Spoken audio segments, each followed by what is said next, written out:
Jack Sullivan wasn't a man who lived for the spotlight. At 52, he was a rough-edged, broad-shouldered figure forged by a life of hard knocks and harder choices. 20 years as a Cleveland firefighter had left him with a gravelly voice, a slight limp from a collapsed stairwell in '98, and a chest full of medals he kept in a dusty box under the bed. After the fire service chewed him up and spat him out, he'd spent the last decade building Sullivan Construction, a small outfit with 5 loyal guys who'd follow him into hell if he asked. He lived in a red brick house on a quiet street in Parma, Ohio, a working-class suburb where the lawns were neat and the neighbors waved. His truck was a '99 Ford F-150, rusted at the edges but still growling like a beast, and his savings sat in a no-frills account at First National, growing slow and steady like the oak in his backyard. Jack didn't care about flash, never had. What mattered was stability, a roof over his head, and the 2 people who made it all worth it: his wife, Marion, and their son, Tommy. Jack's life was a fortress, built brick by brick with his own sweat and discipline. He'd grown up in a clapboard shack on the city's east side, the youngest of 4 boys raised by a single mom who worked double shifts at a diner to keep the lights on. His dad had split when Jack was 6, leaving nothing but a faded Polaroid and a pile of unpaid bills. That shaped Jack, made him a man who didn't trust promises unless they were carved in stone. He'd fought his way out of that life. High school wrestling champ, a stint in the Army Reserves, then the Fire Academy at 22. By 30, he'd met Marion, a sharp-eyed brunette with a laugh that could melt ice, and by 32 they were married. Tommy came 2 years later, a squalling bundle of energy with Jack's blue eyes and Marion's stubborn streak. For 18 years, Jack had poured everything into them. Every overtime shift, every calloused hand, every quiet sacrifice. He thought it was enough. He was wrong. It was a Thursday in late October, the kind of evening where the air snapped with a chill that kept you alert. Jack pulled into the driveway after a grueling 12-hour day on a site in Euclid, retrofitting an old warehouse into condos. His back ached like someone had driven nails into it. His boots were caked with mud and sawdust, and his flannel shirt smelled of sweat and diesel. He'd stopped at Rosie's Diner on the way home, a hole-in-the-wall joint he and Marion had loved since their dating days.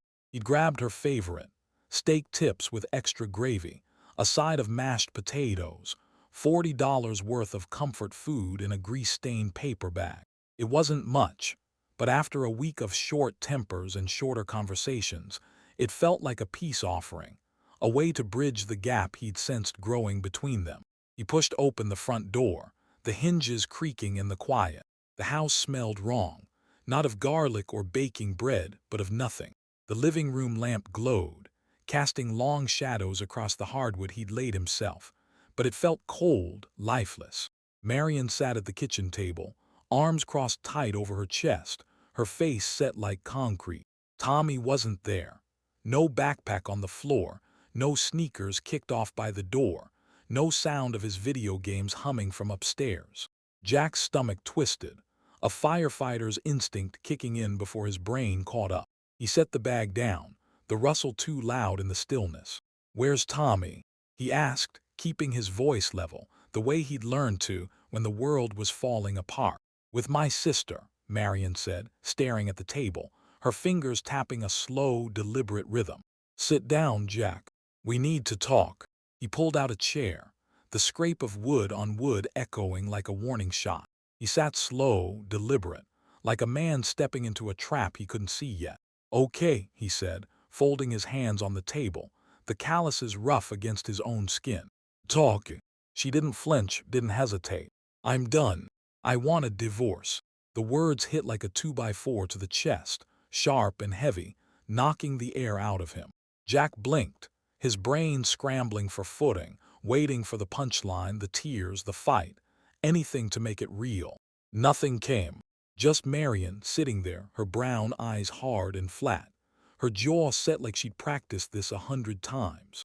"What the hell are you talking about?" he managed, his voice low, fraying at the edges despite decades of training to keep it steady. "I've been thinking about this for a long time," she said, finally looking up. Her gaze locked on his, and there it was. A glint, sharp and cold, like she was enjoying this. I've already seen a lawyer. I want the house, primary custody of Tommy, and $2,500 a month in support. Jack's hands clamped onto the table's edge, the wood creaking under his grip, his knuckles whitening like they might split. "You're kidding me," he said, each word slow and deliberate.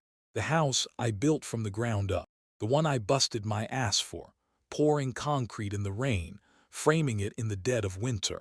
Tommy, who I've raised every damn day, coaching his baseball, making his lunches, teaching him how to swing a hammer, while you're off at your book club or whatever the hell you call it, and $2,500. I'm already shelling out $1,800 a month for the mortgage, $700 for your Audi, asterisk your asterisk car, Marion, plus Tommy's school fees, groceries, utilities. What's left for me? You want me to live in my truck?" She shrugged, a small, casual lift of her shoulders, like they were haggling over a yard sale find. "That's what the lawyer says I can get. It's standard." Standard. Jack's voice broke, a rare crack in the armor he'd worn since the first time he'd run into a burning building. "I've been breaking my back for this family for 18 years, Marion.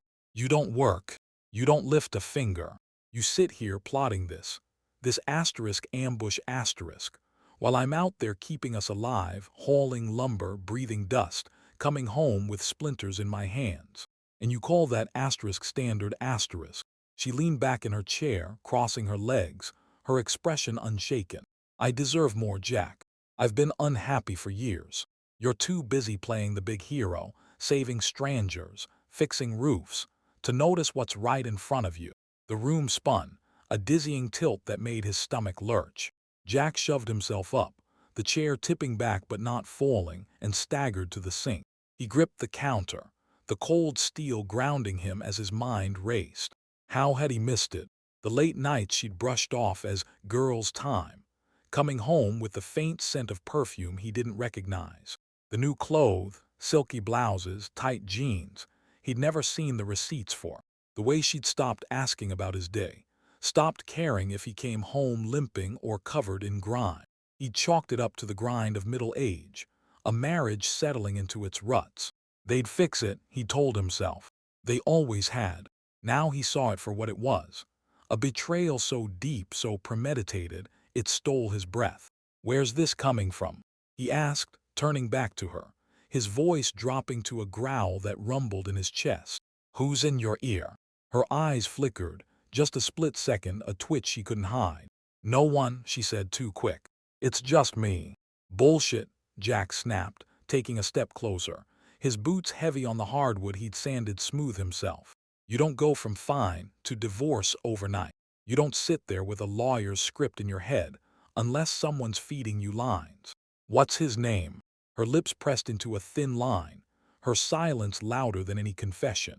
Jack loomed over her, his shadow swallowing the light from the overhead fixture, his broad frame filling the space. "Tell me," he said, his voice a low, dangerous rumble, "or I'll find out myself." She stood abruptly, snatching her purse from the table, the leather strap slapping against her wrist. "I'm staying at my sister's," she said, brushing past him, her shoulder grazing his arm like a taunt. "You'll hear from my lawyer." The door slammed behind her, the sound reverberating through the house, rattling the framed photo of them at Tommy's 5th birthday. A grinning Jack, a laughing Marion, a cake-smeared Tommy between them. Jack didn't move for a long time. The takeout sat on the table, the gravy congealing, the smell turning sour. The house felt too big, too empty, the walls closing in and pushing him out all at once. He sank onto the couch, grabbed the bottle of Jim Beam from the side table, and poured a shot he didn't taste. His mind churned, replaying every moment of their life together. The late-night talks when Tommy was a baby, the way she'd kissed him after he'd come home from a 24-hour shift, the quiet mornings when they'd sat on the porch with coffee, watching the sun rise over the oak. Where had it gone wrong? When had she stopped being his partner and started sharpening the knife? He didn't sleep that night. The whiskey burned out around 2 a.m., leaving him staring at the ceiling, the shadows shifting like ghosts. By the time the first gray light crept through the blinds, one thing was clear. Marion had fired the first shot, but Jack Sullivan didn't lose fights. Not in a fire, not on a job site, not in his own damn house. She'd started a war, and he'd be damned if he let her win. Jack didn't waste time licking wounds. By Friday morning, the whiskey bottle was back on the shelf, half empty but capped, and he was up at 5 a.m., the way he'd been since his firefighting days. The house was still too quiet, the absence of Tommy's sneakers by the door and Marion's humming in the kitchen a constant ache, but Jack shoved it down. He brewed a pot of black coffee in the old percolator, none of that pod machine crap, and sat at the kitchen table with a legal pad and a pen, mapping his next moves like he was plotting a fire break. Step 1, evidence. Step 2, protect Tommy. Step 3, hit back. He started with the practical. The bank statements he'd pulled the night before were a gold mine. Proof Marion had been living a life he didn't recognize. He spread them out across the table, the numbers glaring up at him like accusations. $200 a month to Serenity Haven Spa, a swanky place downtown with frosted glass doors, and a clientele that didn't include guys like him. $150 every 6 weeks at Bella Vita Salon, where the stylists probably charged extra just to smile. Random charges, $75 at Lux Threads, $50 at Velvet Rose, $120 at some wine bar called Vin Amour. Jack didn't drink wine, neither did Marion, or so he'd thought. He added up the totals in his head. Over $600 a month, sometimes $800 on top of the mortgage, the car payments, the groceries he bought, the utility bills he paid. He'd been funding her secret life, and he hadn't even known it. He flipped open his phone next, scrolling through texts. There they were, messages to Tommy's school from the past year. Running late, Jack will pick up Tommy at 3:30. He'd written to the secretary last March when Marion had bailed on pickup duty again. Confirming parent-teacher meeting, 5 p.m. Thursday from September, when she'd claimed a headache and stayed home. He screenshot everyone, his thumb smudging the cracked screen, and emailed them to Frank with a curt note. More ammo. Then he called the crew from Sullivan Construction, guys he'd handpicked over the years, roughnecks who'd stuck with him through lean times when checks bounced and jobs dried up. Eddie, he said when his foreman picked up, a wiry ex-Marine with a voice like a chainsaw. Need you to cover the Euclid job today. I'm tied up. Everything okay, boss? Eddie asked, concern cutting through his usual gruffness. You sound like shit. Divorce, Jack said, the word bitter on his tongue. Marion's coming for everything. How's Tommy the works? Eddie swore under his breath. That's cold, man. You need anything, muscle, a truck, whatever, I'm there. Thanks, Jack said, a flicker of warmth breaking through the ice in his chest. Just keep the job on track. I'll handle this. He spent the morning gathering more photos from Tommy's games, where Jack was the one in the dugout, clapping dirt off his hands while Marion's spot on the bleachers stayed empty. A receipt from the hardware store where he'd bought Tommy a kid-sized hammer last summer, teaching him how to drive a nail straight. Notes from neighbors. Mrs. Carter across the street, who'd seen Jack walking Tommy to the bus stop every morning for years. By noon, he had a stack of paper an inch thick, a fortress of proof that he was the one holding this family together, not her. The first custody exchange came that afternoon, and it hit like a punch to the gut. Marion pulled up to the house at 3 p.m. sharp in the Audi. His Audi. The one he'd financed 3 years ago because she'd begged for something reliable. She stepped out in yoga pants that hugged every curve, a matching jacket that probably cost more than his monthly electric bill. Her hair swept into a perfect ponytail. She looked expensive, untouchable, like a stranger wearing his wife's face. Tommy scrambled out of the backseat, all gangly limbs and messy brown hair, his backpack slung over one shoulder. He spotted Jack on the porch and bolted, crashing into him with a hug so tight it squeezed the air from Jack's lungs. Missed you, Dad, Tommy mumbled into Jack's flannel shirt, his voice muffled but thick with something heavy, relief maybe or fear. "Missed you too, kid," Jack said, wrapping an arm around him, holding him a beat longer than usual. The boy smelled of sweat and grass, like he'd been running around at his aunt's, and Jack breathed it in, grounding himself.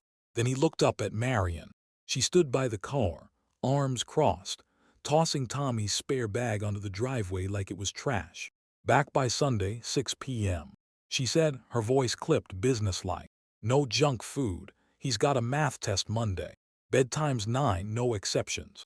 Jack's jaw clenched, a dozen curses clawing at his throat. He'd been the one enforcing bedtimes for years, the one quizzing Tommy on multiplication tables while Marion scrolled Instagram in the next room.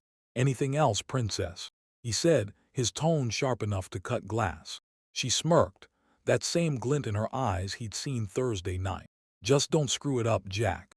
She slid back into the driver's seat, the engine purring as she peeled out, leaving a cloud of exhaust and silence.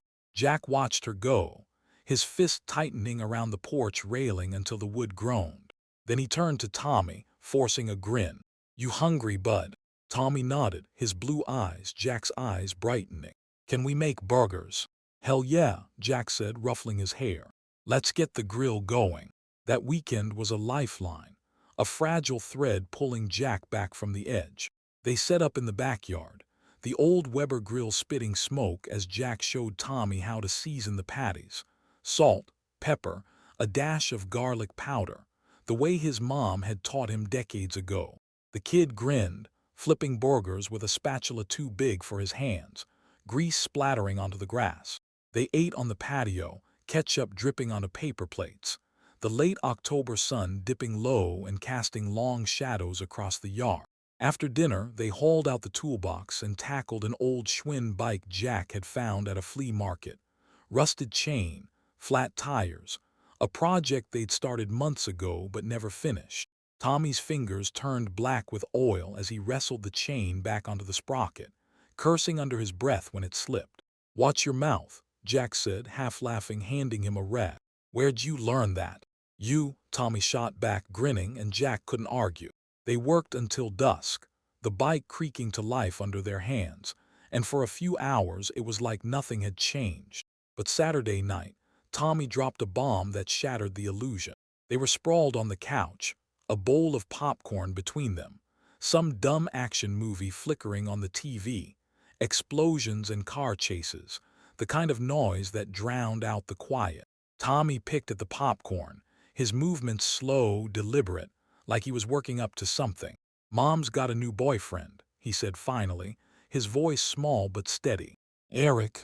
He's around a lot." Jack's hand froze halfway to the bowl, the kernel slipping from his fingers. He kept his face neutral, years of staying calm under pressure kicking in. "Yeah," he said, casual, like it didn't matter. "What's he like?" Tommy shrugged, staring at the screen but not watching. "Kinda loud. Always talking about his gym, like he's some big deal. Mom says he's motivational." He sneered the word, his lip curling, and Jack caught the hurt behind it. "You okay with him being around?" Jack asked, shifting to face him, the movie forgotten. "Not really," Tommy admitted, his voice dropping. He kicked at the couch cushion, a restless little thud. "He's not like you. He doesn't get me. And Mom, she's different with him. Happier, I guess. I just want things back how they were."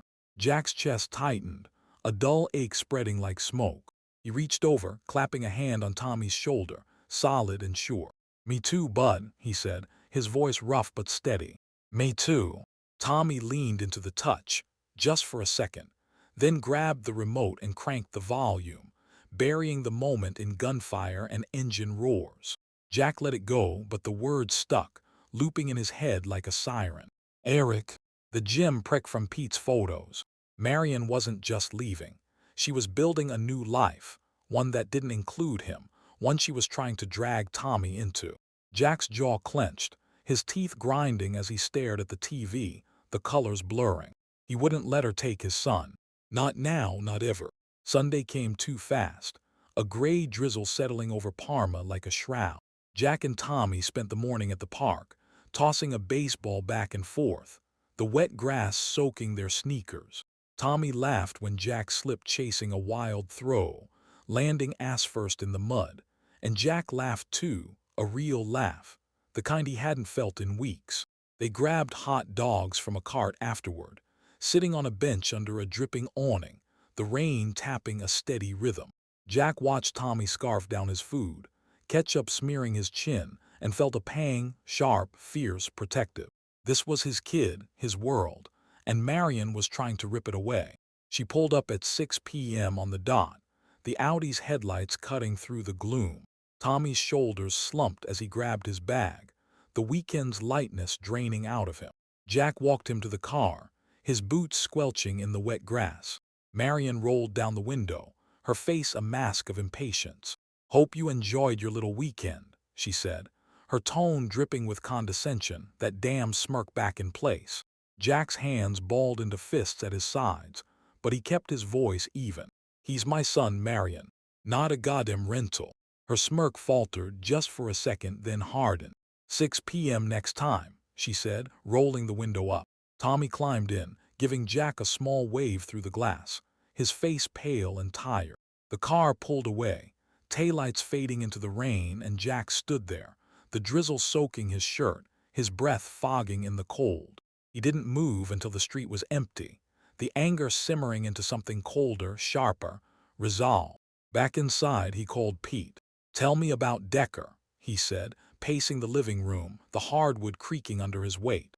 Pete's voice crackled over the line. "Eric James Decker, 38. Ex-college football player.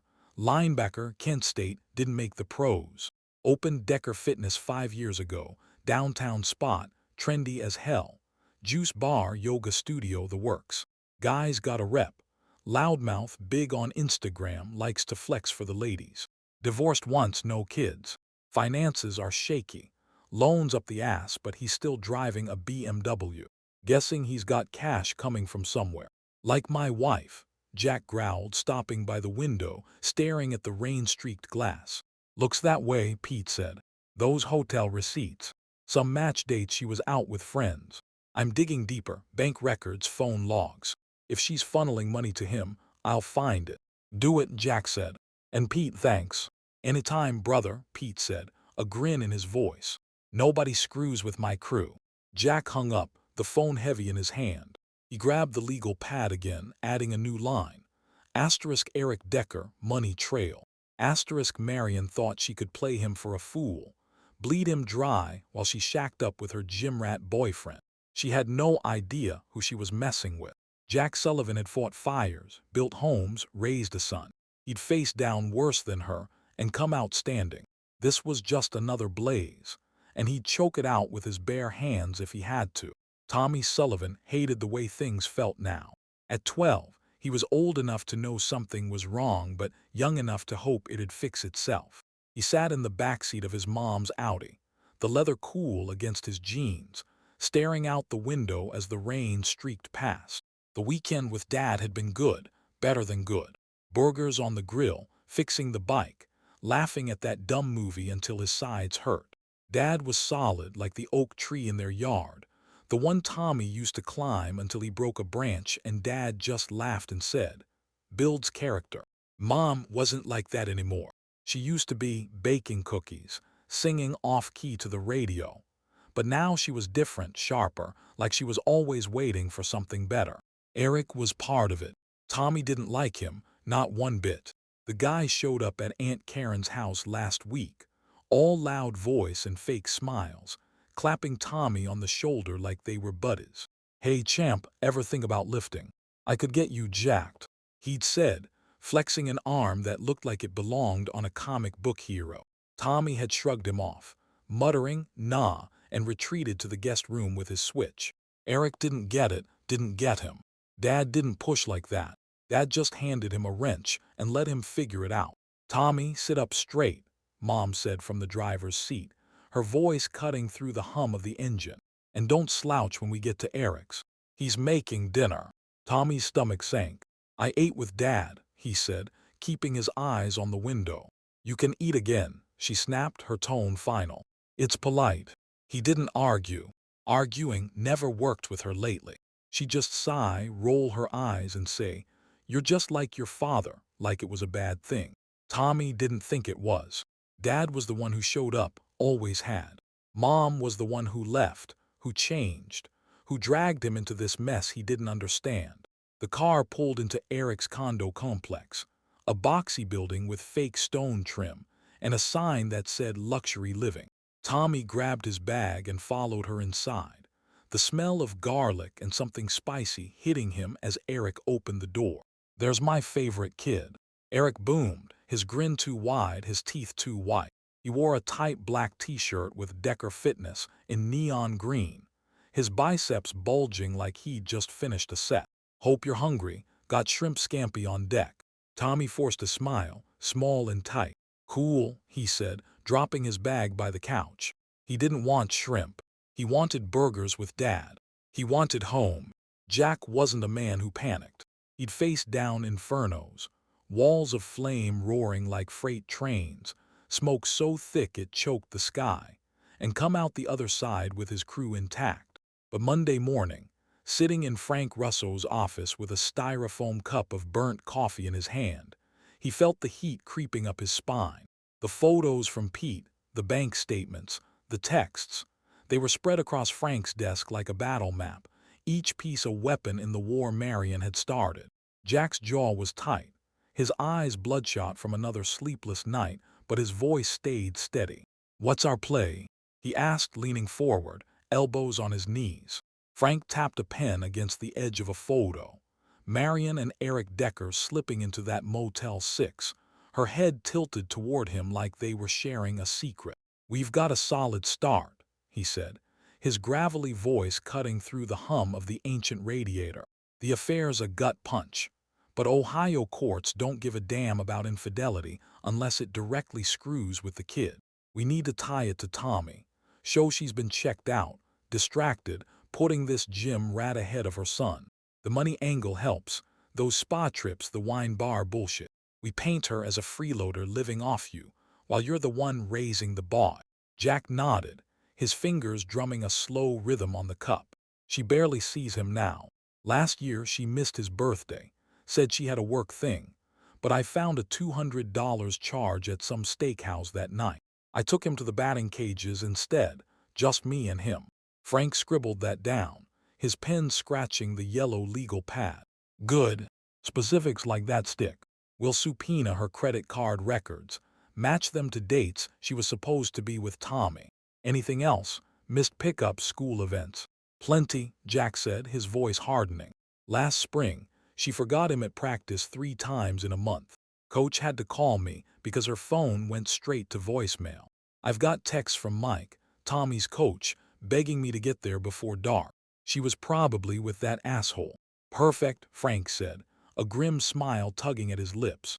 "We'll get Mike on the stand, maybe the school secretary too. Build a timeline, her disappearing while you're the constant. The money's the kicker, though. If we can prove she's funneling your cash to Decker, it's not just neglect, it's fraud. Courts hate that shit." Jack leaned back, the chair creaking under his weight. "Pete's digging into Decker's finances. Says the gym's bleeding. Loans out the ass, but he's still driving a BMW. You think she's bankrolling him?" "Wouldn't surprise me," Frank said, tossing the pen down. "We'll request a forensic accountant, trace every dime. If she's been siphoning your money into his pockets, we've got her dead to rights. Meantime, keep documenting. Every call, every exchange. She slips up, we nail her." Jack's mind churned as he left the office, the cold November air biting at his face as he climbed into the F-150. The engine sputtered to life, a familiar growl that steadied his nerves. He drove to the Euclid site, the warehouse job his crew had been grinding on for weeks. The skeleton of the building loomed against the gray sky, steel beams jutting like bones. The air thick with the smell of wet concrete and diesel. His guys were already at it, Eddie, the foreman, barking orders. Lewis, the wiry Honduran carpenter, hammering studs into place. Big Mike, the ex-linebacker turned laborer, hauling rebar like it weighed nothing.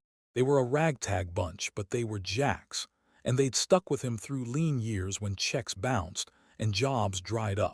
Eddie spotted him first, wiping sweat from his brow with a gloved hand. "Boss." Thought you were sitting this one out today. Change of plans, Jack said, grabbing his hard hat from the truck. Need to keep my hands busy. Eddie nodded, his dark eyes narrowing. This divorce crap's still eating you.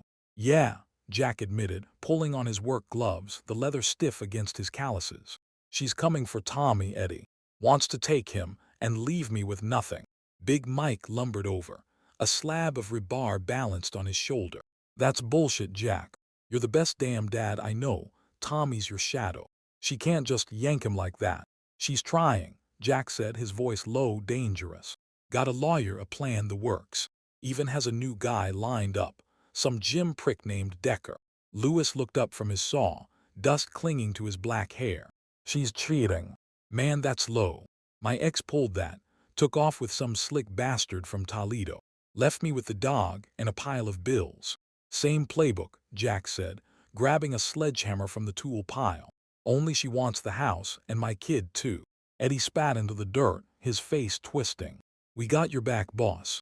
You need us to testify, move shit, rough up this Decker asshole. Just say it. Jack managed a half smile, the first in days. Appreciate it. For now, just keep the job on track. I'll handle the rest. He swung the sledge into a chunk of broken concrete, the impact jarring up his arms, the crack of stone splitting the air. It felt good, solid, real, something he could control. For the next 6 hours, he lost himself in the work, pounding out his rage, his crew a steady hum around him. By the time the sun dipped below the horizon, his shirt was soaked, his hands blistered, but his head was clearer. He'd fight this like he fought everything else, one swing at a time. That clarity shattered Tuesday night when Pete called again. Jack was on the couch, a beer in hand, the TV flickering with a Browns game he wasn't watching. Found something, Pete said, his voice taut, urgent. You're not gonna like it. Jack sat up, the bottle cold against his palm. Spit it out. Decker's gym, it's a front. Not the whole thing, but enough. He's got legit clients, sure, but there's cash flowing and that doesn't match the books. Offshore account, Cayman Islands. Small deposits, $500, $1,000 every couple weeks. Guess who's making them? Jack's stomach dropped, a sick twist he hadn't felt since a roof caved in on him in '99. Marion. Bingo, Pete said. Her name's not on the transfers, smart enough to use a shell account. But the dates line up with those spa and boutique charges. She's laundering your money through her bullshit self-care splurges, then kicking it to Decker. I've got a buddy in the IRS who owes me a favor. Give me a week. I'll pin it down. Jack's grip on the bottle tightened, the glass creaking. She's stealing from me to fund her boyfriend's scam. Looks that way, Pete said. And Jack, there's more. Tommy's school called me today. I've got a contact there from an old case. Said Marion's been late picking him up all month, 3, 4 times. Left him sitting in the office till after 5. Guess who got him? Me, Jack said, his voice a growl. Every damn time. Exactly, Pete said. She's slipping, man. Distracted. We've got her. Jack hung up, the beer forgotten, his pulse hammering in his ears. He grabbed the legal pad, scribbling furiously. Asterisk Marion late pickups, offshore account Decker scam. Asterisk she wasn't just leaving him. She was robbing him blind, using his own money to build her new life while she let Tommy sit alone in a school office, waiting for a mom who didn't show. The rage was white hot now, a fire he couldn't douse, but he channeled it, sharpened it. He called Frank, leaving a voicemail with the update, then paced the living room, the hardwood groaning under his boots. He'd bury her with this, bury her so deep she'd never crawl out. Wednesday brought the first court filing. Frank called him at the site, the wind howling through the open warehouse frame as Jack took the call. Her lawyer's moving fast, Frank said. Preliminary hearings set for next week. They're pushing for temporary custody and support. $2,500 a month, like she said. Wants you out of the house by month's end. Jack's hand tightened around the phone, the plastic creaking. She's not getting shit. We'll counter, Frank said. File our own motion. Temporary custody to you, keep the house in your name, freeze her accounts till we sort the money trail. I've got the adultery evidence, your witness statements, the school records Pete dug up. It's not a slam dunk, but it's a start. Do it, Jack said, his voice steel. And Frank, don't pull punches. Never do, Frank said, a dry chuckle in his throat. See you Monday. Jack hung up, staring out at the sight, the wind whipping dust into his eyes. The crew was breaking for lunch, huddled around a tailgate with subs and thermoses, their laughter cutting through the gray. He should have felt bolstered, his guys, his evidence, his fight. But a shadow lingered, a doubt he couldn't shake. Marion wasn't just after money or Tommy. She was after his soul, the core of who he was. And she'd been planning it longer than he'd ever imagined. That night the twist hit. He was in the garage, sanding down a cedar plank for a bookshelf he'd promised Tommy, the rhythmic scrape of sandpaper calming his nerves, when the phone buzzed. It was Eddie, his voice low, urgent. "Boss, you home?" "Yeah," Jack said, setting the sandpaper down, dust clinging to his hands. "What's wrong?" "Got a tip from Lewis's cousin. He works security at that fancy hotel downtown, the Regency. Saw Marion there last night with Decker. Not just dinner, man. They checked in, room 412. Lewis's cousin swears he's seen her there before, months back. Thought you should know." Jack's blood turned to ice, the garage walls closing in. "Months?" "Yeah," Eddie said, hesitating. "Like before she dropped the divorce bomb. Lewis's cousin didn't say anything till now, didn't want to stir shit up, but I made him spill." "You okay?" "No," Jack said, his voice hollow. "But I will be. Thanks, Eddie." He hung up, the phone slipping from his hand onto the workbench with a dull thud. Months. Not weeks, not days. Asterisk months, asterisk. She'd been screwing Decker under his nose in his house on his dime, while he was out breaking his back, thinking they were a team. The cedar plank stared back at him, half-finished, mocking him. He grabbed the sledgehammer leaning against the wall. Not the sight one, but an old, heavy beast he'd kept from his firefighting days, and swung it into the workbench. Wood splintered, tools clattered, the crack echoing like a gunshot. He swung again and again until the bench was a pile of jagged chunks, his chest heaving, his hands trembling. When he stopped, the garage was a wreck, sawdust swirling in the dim light, his breath fogging in the cold. He sank onto a stool, head in his hands, the weight of it crashing down. She'd played him like a damn fiddle, and he'd been too blind, too trusting to see it. But the rage didn't break him. It forged him, hardened him into something new, something dangerous. He picked up the phone, called Pete. "Regency Hotel," he said, his voice a low growl. "Last night, months back." "Check it." "On it," Pete said, no questions asked. "You sure you're good?" "No," Jack said, "but I'm not done." He hung up, staring at the wreckage around him. The war had just escalated, and Marion had no idea the hell he was about to unleash. Eddie Martinez didn't like sitting still. At 42, he was a compact bundle of muscle and grit. A former Marine who'd done 2 tours in Iraq before landing in Cleveland with a duffel bag and a bad knee. He'd met Jack 8 years ago on a roofing job, bonded over shitty coffee and a shared hatred of bureaucracy, and stuck with Sullivan Construction ever since. Jack was more than a boss. He was a brother, the kind of guy who'd spot you $100 when your rent was late and never mention it again. So when Jack told him about the divorce, Eddie's blood boiled. Marion pulling this shit. After everything Jack had done. No way he'd let that slide. Wednesday night, after the call about the Regency, Eddie rounded up the crew at O'Malley's, a dive bar off Lorraine Avenue with sticky floors and a jukebox that hadn't worked since '95. Lewis was there, nursing a Modelo, his dark eyes flicking nervously. Big Mike loomed over a pitcher of Bud, his massive hands dwarfing the glass. They sat in a corner booth, the hum of the bar masking their talk. "Boss is in deep," Eddie said, leaning in, his voice low. "Marion's not just leaving. She's robbing him blind, screwing some gym asshole on the side. Lewis's cousin saw him at the Regency. Months back, not just now." Lewis shifted, his fingers tapping the bottle. Ramon didn't want to say nothing at first. Thought it was just gossip, but he's sure seen her there 3-4 times since summer. Always with the same guy, flashy type, loud. Big Mike cracked his knuckles, the sound like gunshots. "She's been playing Jack that long. Man, that's cold." I'd break that Decker prick's face just for breathing. Easy, big man, Eddie said, though his own fists clenched. Jack's got a lawyer, evidence the works. But this ain't just legal, this is personal. We gotta help him. How? Lewis asked, wiping beer foam from his lip. We ain't cops. We watch, Eddie said. We dig. Lewis, get Ramon to pull security logs if he can. Dates, times, anything with Marion or Decker. Mike, you still got that buddy at the DMV. Yeah, Mike rumbled. Owes me from a poker game last year. Run Decker's plates, Eddie said. See where he's been, where he parks that BMW.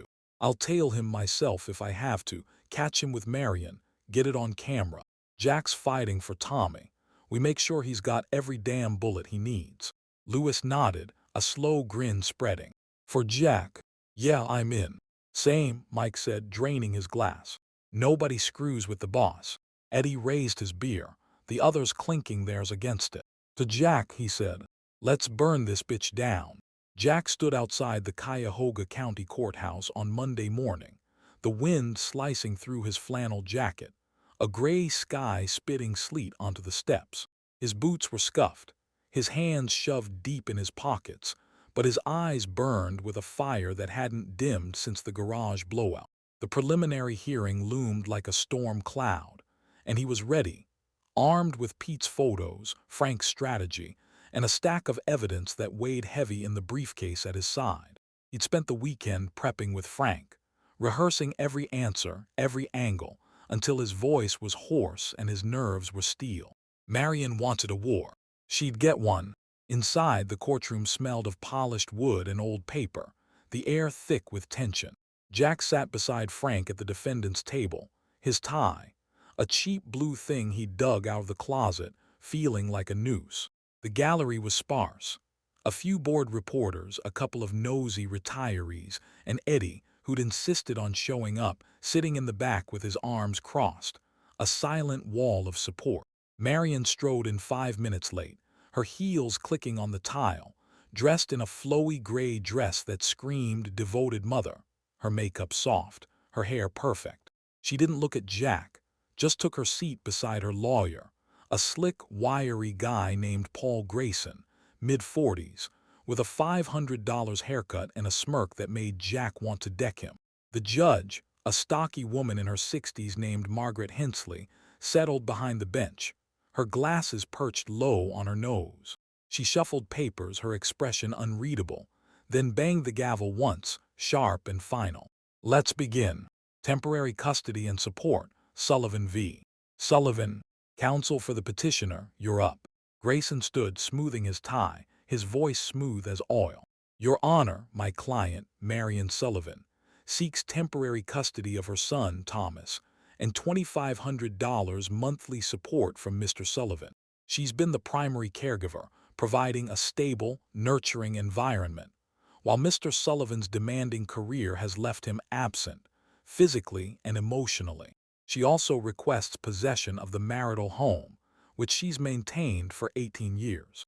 This is a straightforward case of a mother protecting her child's best interests. Jack's fists clenched under the table, his nails digging into his palms. Frank leaned over, whispering, easy. He's blowing smoke, we'll blow it back. Hensley nodded, her pen scratching notes. Counsel for the respondent. Frank rose, slow and deliberate, his rumpled suit a stark contrast to Grayson's polish. Your Honor, Jack Sullivan's the backbone of this family. He's been the primary caregiver, coaching Tommy's baseball, handling school runs, keeping the house running, while Mrs. Sullivan's been distracted by an extramarital affair and a lifestyle funded by my client's hard work. We're countering for temporary custody to Jack, retention of the home he built, and a freeze on her accounts pending investigation into financial misconduct. She's not protecting Tommy, she's exploiting him. The room hushed, a ripple of tension spreading. Grayson's smirk faltered, but he recovered fast. Objection, inflammatory and speculative. Overruled, Hensley said, her tone flat. I'll hear the evidence. Proceed, Mr. Russo. Frank laid it out like a prizefighter landing combos. He started with the photos. Pete's grainy shots of Marion and Eric Decker at the Motel 6, the Regency Hotel, a candlelit dinner at Vin Amour. These span over a year, Frank said, passing copies to the bailiff. While Mr. Sullivan was working 12-hour days, she was with Eric Decker, a gym owner with questionable finances. Next came the bank statements: $200 spa trips, $150 haircuts, $120 wine bills, stacked beside Jack's pay stubs, showing every dime he'd earned going to the family. "She's been living a double life, Your Honor, on his dime." Grayson jumped up. "This is irrelevant. Infidelity doesn't negate her role as a mother. It does when it pulls her away from her son," Frank shot back. He handed over Tommy's school records. Late pickups, missed events, all logged by the secretary. 3 times last month, Tommy sat in the office till 5 p.m. because Mrs. Sullivan didn't show. Jack picked him up every time. "Who's the caregiver here?" Hensley's brow furrowed, her pen pausing. Jack's chest tightened, hope flickering. Then Frank dropped the money bomb. "We've got preliminary evidence. Offshore transfers tied to her spending patterns, linked to Decker's gym. We're requesting a forensic audit. She's not just neglectful, she's stealing." The courtroom buzzed, a low hum from the gallery. Eddie's grunt of approval carried over it. Marion's face went pale, her hands twisting in her lap, but she kept her eyes forward, avoiding Jack's glare. Grayson stood flustered. "This is a fishing expedition, Your Honor. No proof, just accusations." "We've got dates, transactions, witness statements," Frank cut in. "Enough for a freeze until it's sorted." Hensley raised a hand, silencing them. "I'll take it under advisement." "Testimony." Jack went first. He stood, shoulders squared, his voice rough but steady as he took the stand. "I've been Tommy's rock since he was born," he said, meeting Hensley's gaze. "I built our house with my hands, every brick, every beam. I've coached his teams, cooked his meals, stayed up when he's sick. Marion's been gone physically, mentally for over a year. I didn't know about Decker till last week, but I've felt it. She's checked out, and Tommy's the one paying for it. I'm not perfect, but I've never walked away." "She did." Grayson crossed him, leaning in with a sneer. "Mr. Sullivan, you work long hours, 12, 14 a day, yes. How's that being present?" "I'm there when it counts," Jack said, unflinching. "Games, school, bedtime. She misses those, too busy with her boyfriend." "No further questions," Grayson snapped, retreating. Marion took the stand next, and Jack braced himself. She dabbed her eyes with a tissue, her voice trembling just right. "Jack's lying, Your Honor. He's controlling, jealous, always has been. I've been Tommy's everything, his comfort, his home. Eric came after I decided to leave. Jack drove me to it with his coldness. I just want what's best for my son." Frank pounced. "Mrs. Sullivan, where were you March 15th, when Tommy waited an hour after practice? Or April 3rd, when Jack picked him up from school at 5:30? Or June 10th, his birthday, when you charged $200 at a steakhouse while Jack took him to the batting cages?" Her composure cracked, her eyes darting. I had commitments." "Jack exaggerates. School logs don't," Frank said, slapping them down. "Nor do these hotel receipts. March 15th, Regency Hotel with Eric Decker. Explain that." "No further questions," Grayson barked, yanking her back. Hensley recessed for an hour, leaving Jack pacing the hall, his boots echoing on the marble. Eddie clapped his shoulder. "You nailed it, boss. She's scrambling." "Maybe," Jack said, his gut twisting. "But she's got something up her sleeve. I feel it." He was right. When court resumed, Grayson dropped a bomb. "Your Honor, new evidence," he said, handing over a document. "A paternity test, dated 2 years ago. Tommy Sullivan isn't Jack's biological son. Mrs. Sullivan was pregnant when they met. Jack knew and agreed to raise him. He has no legal claim." The room spun, a roar filling Jack's ears. He shot to his feet, voice raw. "That's a lie. Lorder." Hensley banged the gavel, her eyes narrowing. "Sit down, Mr. Sullivan. Explain this, Mr. Grayson." "My client discovered it during a medical checkup. Blood-type mismatch," Grayson said, smug. "Jack was informed, accepted it. He can't claim custody now." Frank grabbed Jack's arm, hissing, "Did you know?" "No," Jack rasped, his throat tight. "She's making this up. I'd remember that." Hensley scanned the paper, her face darkening. This is dated 2023. Why is it surfacing now? Mrs. Sullivan feared retaliation, Grayson said. She's protecting her son. Bullshit. Jack snarled, slamming a fist on the table. She's desperate. Enough. Hensley snapped. I'm ordering a new DNA test, court-supervised, expedited. Until then, temporary custody stays with Mrs. Sullivan. Support at $1,500 pending review. House remains joint. Next hearing in 2 weeks. The gavel fell, a thunderclap. Jack sat stunned, the air sucked from his lungs. Marion smirked as she left, her heels clicking triumphantly. Eddie grabbed Jack's shoulder. We'll fight this, boss. She's lying, I know it. Jack nodded, numb, the paternity claim a knife in his gut. Was Tommy his? He'd been there, cut the cord, held him first. But doubt gnawed, a poison he couldn't shake. Tommy Sullivan hated Eric's condo. It smelled like garlic and cologne. The furniture all sharp edges and fake leather. Nothing like the worn couch at home where he and Dad watched games. He sat at the dining table Tuesday night, poking at a plate of shrimp scampi, the sauce slick and heavy in his mouth. Mom laughed at something Eric said, her voice high and fake, her hand on his arm. Eric grinned, flexing as he poured wine, his loud voice filling the room. Kid, you gotta try my protein shakes. Put some muscle on those skinny arms. I'm good, Tommy muttered, shoving a shrimp aside. He didn't want shakes. He wanted Dad's burgers, Dad's quiet way of just being there. Leave him alone, Eric, Mom said. But she was still smiling, her eyes on him, not Tommy. It had been like this since the weekend. Her distracted, Eric everywhere, Tommy invisible. He'd heard them arguing last night at Aunt Karen's, her voice sharp. Jack's fighting dirty, custody, money, everything. Eric had laughed, said, let him try. We've got this. Tommy didn't know what this was, but it made his stomach hurt. At school Wednesday, it got worse. He sat in math, staring at equations he couldn't focus on when Jake Miller, his best friend since 3rd grade, leaned over. Heard your parents are splitting. Your mom's with some gym guy. Tommy's face burned. Who said that? Everybody, Jake shrugged. My mom heard it from Mrs. Carter. Said your dad's pissed.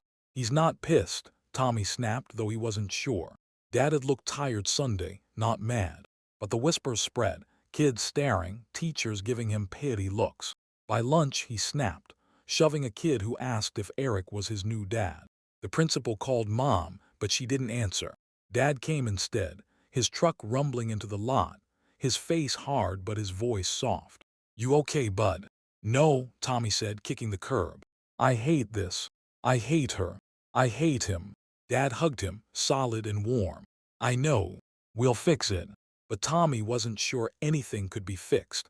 Not with Mom acting like a stranger and school turning into a minefield. Eddie Martinez didn't sleep Wednesday night. After the bar meet, he'd driven to Decker Fitness, parking across the street in his beat-up Tacoma. The gym glowed neon green glass walls showing off rows of weights and treadmills. A juice bar buzzing with late-night clients, mostly women in tight leggings, giggling at Decker as he strutted around. Eddie watched, phone camera ready, until Marion's Audi pulled in at 9 p.m. She stepped out, kissed Decker on the steps, and they vanished inside. Eddie snapped pics, blurry but damning, then tailed them when they left at 11, her car following his BMW to the Regency. He got the money shot, them checking in, Decker's arm around her waist. Thursday, Lewis called. Ramon's got logs, Regency, July through now. Marion's name's on 4 check-ins, Decker on 10. Overlaps match Pete's dates. Big Mike chimed in later. DMV guy ran the plates. Decker's BMW's been parked at your house, Jack, 6 times this year. Late nights, early mornings. Eddie dropped it all at Jack's Thursday night. The photos and logs spread on the kitchen table. Jack stared, his face a mask of stone. She's been bringing him here. Looks like it, Eddie said. While you were on jobs. Jack's fist hit the table, the wood shuddering. In my house. With my son there. We've got her, boss, Eddie said. This plus the money, it's a knockout. Jack nodded, but his eyes were distant, haunted. The paternity lie had shaken him deeper than he'd admit. Friday, the DNA test loomed. Jack sat in his truck outside the lab, Tommy beside him, both silent as they waited for the tech to call them in. The hearing's ruling. $1,500. Marion with Tommy gnawed at Jack, but the test was the real blade. Pete's latest hit that morning. A leaked email from Marion to Decker, dated 6 months back. Jack's clueless. Once it's done, we're set. How's cash freedom? Proof she'd planned it all, but the paternity claim hung like a guillotine. The tech took their swabs, Tommy's small hand trembling as Jack squeezed it. Whatever it says, Jack said, voice rough, you're my son. Always. Tommy nodded, eyes wet. I know, Dad. 2 weeks stretched ahead. Results, the next hearing, Marion's lies piling up. Jack had evidence. The affair, the money, the neglect. The crew had his back. Frank had the law, but the test was the wild card. If Tommy wasn't his, could he still win? If he was, would Marion twist it again? The email proved her scheme, but courts were fickle, and Hensley's ruling leaned her way. Jack drove Tommy home, to Marion's sisters, promising to fight. As the Audi pulled away, he sat in the truck, staring at the rain-slicked street. He'd lost the house, maybe the money, maybe more. But Tommy, that was the line he wouldn't cross. The war wasn't over. Marion had won a battle, but Jack had ammo left. The test would drop, the truth would hit, and then what? Would he claw it all back, Tommy, his life, or watch it burn? He didn't know. For the first time, Jack Sullivan faced a fire he couldn't predict, and the ending hung open, a question mark in the dark. What do you think happens next? Will Jack win Tommy back, or has Marion rigged the game too well? Drop your take below, let's hash it out.